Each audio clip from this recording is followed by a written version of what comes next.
The Zodiac Killer is one of the most notorious and enigmatic serial killers in American history. Active in Northern California during the late 1960s and early 1970s, the Zodiac's identity remains unknown, and his case has captivated the public and investigators for decades due to its mystery and the killer's taunting communication with the media and police. First confirmed attacks. High school students Betty Lou Jensen and David Faraday were shot and killed near their car on Lake Herman Road. July 4, 1969. The killer struck again at Blue Rock Springs Park in Vallejo, where Darlene Ferrin and Michael Mageau were sitting in a parked car. Ferrin was killed and Mageau was seriously wounded but survived, providing a description of the attacker. The Zodiac began sending a series of cryptic letters to local newspapers. These letters included a cipher composed of strange symbols and letters. The Zodiac demanded the letters be published on the front page,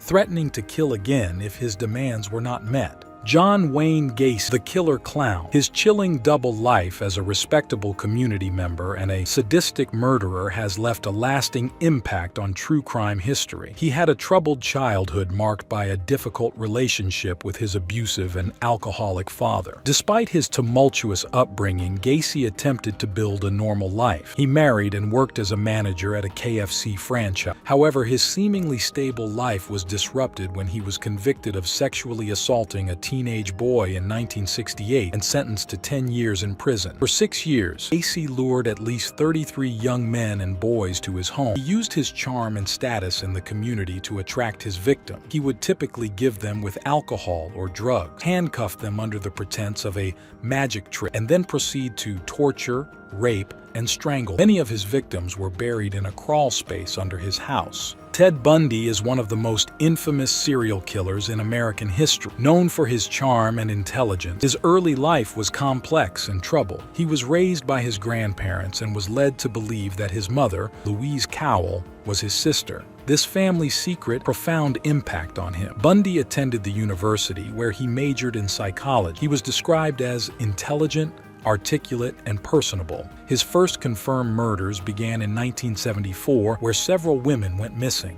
These women were often last seen with a handsome young man named Ted. He often pretended to be injured or disabled, using props such as a sling or crutches to appear less threatening. Bundy would lure his victims into his car, often a Volkswagen Beetle, incapacitate them, take them to a secluded location where he would rape and murder them. He would then dispose of their bodies in remote areas. Jeffrey Dahmer, also known as the Milwaukee Cannibal, is one of the most notorious serial killers in history. His crimes were shocking for the macabre details involving necrophilia and cannibalism. Dahmer was a quiet and introverted child, showing little interest in social interactions. His fascination with dead animals began at an early age. He collected roadkill, dissected the animals, and stored their parts in jars. This disturbing behavior hinted at the darkness that would later emerge. His parents divorced when he was 18, which further destabilized his already troubled psyche. He began drinking heavily and exhibited increasingly erratic behavior. Dahmer's modus operandi involved luring young men, often from gay bars,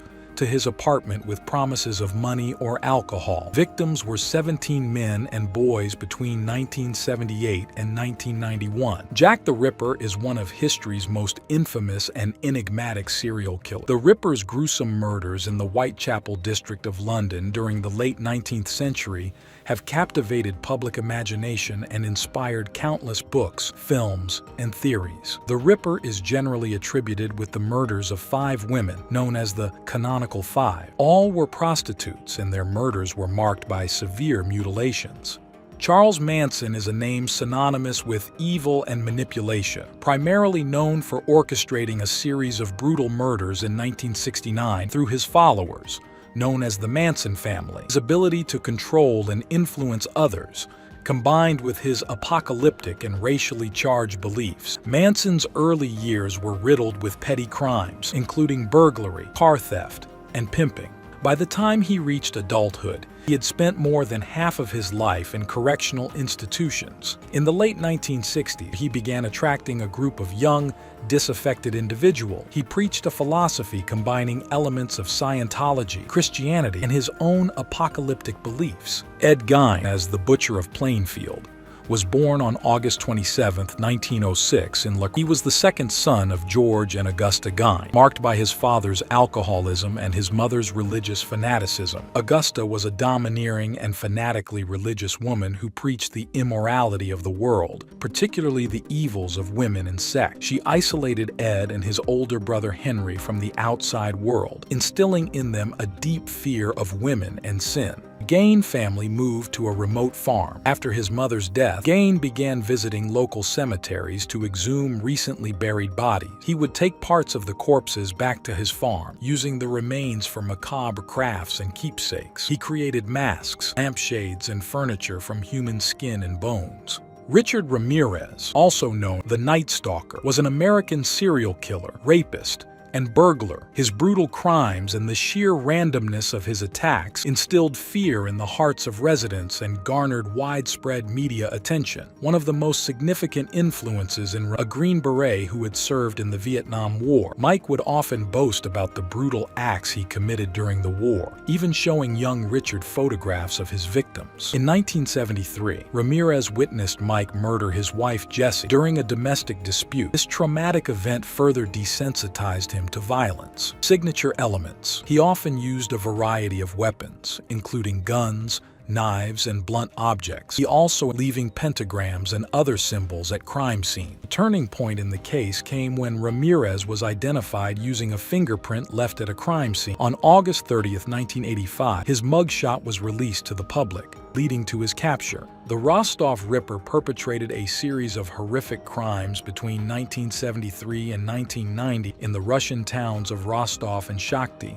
targeting at least 53 women and children. His victims ranged in age from 7 to 36 years old. Chikatilo often engaged in acts of necrophilia and cannibalism. He preyed upon vulnerable individuals by exploiting their trust or desperation, typically approaching them in public places like bus or train stations, markets, or parks. He would offer them money, food, or assistance, presenting himself as a friendly and helpful figure to gain their confidence, financially struggling women before subjecting them to acts of violence, including mutilation and biting off body parts. His killing spree finally ended in 1990 when a routine document check revealed his connection to the murders. He was convicted of 52 murders and sentenced to death by firing squad in 1994. In 1893, H. Holmes was crafting a sinister plan. He designed a three-story house of horrors with hidden passages, soundproof rooms, and even a personal crematorium, all under the guise of a hotel. This macabre labyrinth, known as the Murder Castle, particularly young women seeking employment or adventure. Once inside, trapped within the castle's walls, they faced a gruesome fate: torture, starvation, and death by poisonous gas. Rumors even swirled that he sold victims' skeletons to medical school. Although Holmes confessed to 27 murders, may exceed 200 victims. Castle yielded bloody garments and human remains. Before his execution in 1896, Holmes made a bizarre request to be buried in concrete. Amelia Dyer preyed upon desperate, impoverished women in Victorian England. To these struggling mothers faced with unwanted pregnancies and dire financial circumstances, Dyer presented herself as a savior. She posed as a kindly grandmotherly figure who offered to adopt and care for their babies for a fee. Unbeknownst, Dyer was a ruthless killer. Immediately upon receiving payment, often within days or even hours, their tiny bodies were callously discarded, thrown into rivers, or left exposed in open places. Over the span of 3 decades, it's estimated that Dyer murdered over 400 innocent lives. When she was finally apprehended in 1896, crowds gathered to witness her journey to the gallows. Her chilling final words, "See you all in hell,"